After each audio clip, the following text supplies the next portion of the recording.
ថ្ងៃនេះកូនស្រីខ្ញុំគាត់ក៏មកឲ្យខ្ញុំធ្វើសាច់ជ្រូកចៀនឲ្យគាត់ទៀតហើយចាសួស្ដីបងប្អូនសាច់ជ្រូកខ្ញុំទិញមកពីផ្សារអញ្ចឹងខ្ញុំយកវាមកលាងជាមួយម្សៅមីអញ្ចឹងទៅច្បាច់វាមកស្ទុះទៅរួចយើងលាងទឹកសវិញខ្ញុំលាងទឹកសដល់ប្រហែលជា3ទៅ4ទឹកយើងលាងឲ្យស្អាតអញ្ចឹងទៅហើយខ្ញុំចូលចិត្តណាស់ឲ្យតាទិញសាច់ជ្រូកមកពីផ្សារគឺខ្ញុំចូលចិត្តលាងតែបែបហ្នឹងឯងយើងលាងអញ្ចឹងធ្វើឲ្យសាច់ជ្រូកយើងនឹងកាត់បន្ថយក្លិនឆ្អាបសាច់ជ្រូកទៀតផង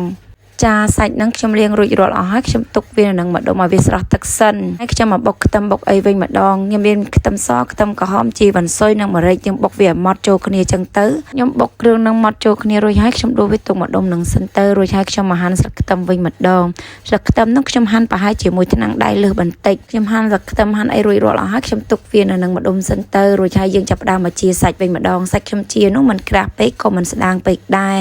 មួយប្រទះល្មមដែរទេពេលខ្ញុំទៅផ្សារទិញសាច់អញ្ចឹងអ្នកលក់ក៏តែងទៅសួរថាចង់ជាចង់ហាន់អីយ៉ាងម៉េចគេជួយធ្វើឲ្យយើងអញ្ចឹងណាតែខ្ញុំអត់ទេចូលចិត្តយកមកផ្ទះលាងស្អាតទើបខ្ញុំយកវាមកហាន់មកជាអីខ្លួនឯងឥឡូវសាច់ខ្ញុំជារួចរាល់អស់ហើយចាប់ផ្ដើមខ្ញុំប្រឡាក់គ្រឿងតែម្ដងខ្ញុំដាក់ខ្ទឹមសដែលយើងបុកហើយហ្នឹងចាក់ចូលទៅបន្ទាប់មកទៀតខ្ញុំដាក់គ្រឿងទេសចូលទៅតែម្ដងគ្រឿងទេសខ្ញុំមានម្សៅស៊ុបស្ករសទឹកស៊ីអ៊ីវត្រីបន្តិចរួចហើយខ្ញុំចាក់ទឹកដោះគោស្រស់ទឹកដោះគោខាប់រួចហើយខ្ញុំមានដាក់ប្រេងខ្យងនិងប្រេងឆាបន្តិចតែដែលខ្ញុំប្រឡាក់សាច់ហ្នឹងខ្ញុំអត់វល់ថាប្រមាណស្ព្រាគ្រឿងនេះប្រមាណស្ព្រាទេដោយសារតែខ្ញុំប្រឡាក់សាច់ខ្ញុំចាំដៃអញ្ចឹងបងប្អូនណាដែលចង់ធ្វើតាមខ្ញុំញ៉ាំអញ្ចឹងស្មានខ្លួនឯងទៅដោយសារតែចំណង់ចំណូលចិត្តអ្នកផ្ទះញ៉ាំអត់ដូចគ្នាទេ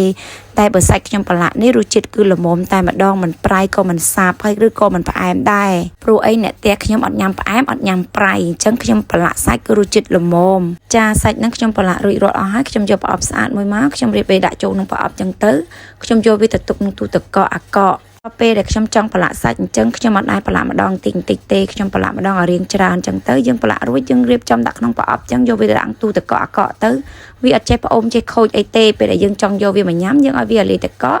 យើងយកវាមកចៀនញ៉ាំទៅគឺបានហើយចាបើនិយាយអំពីខ្ញុំចៀនសាច់វិញខ្ញុំមិនដែរប្រើប្រេងប្រើខ្លាញ់ទេខ្ញុំចូលចិត្តចៀនដាក់ទឹកពេលដែលខ្ញុំចៀនដាក់ទឹកអញ្ចឹងសាច់ខ្ញុំទន់ឆ្ងាញ់ទៀតផង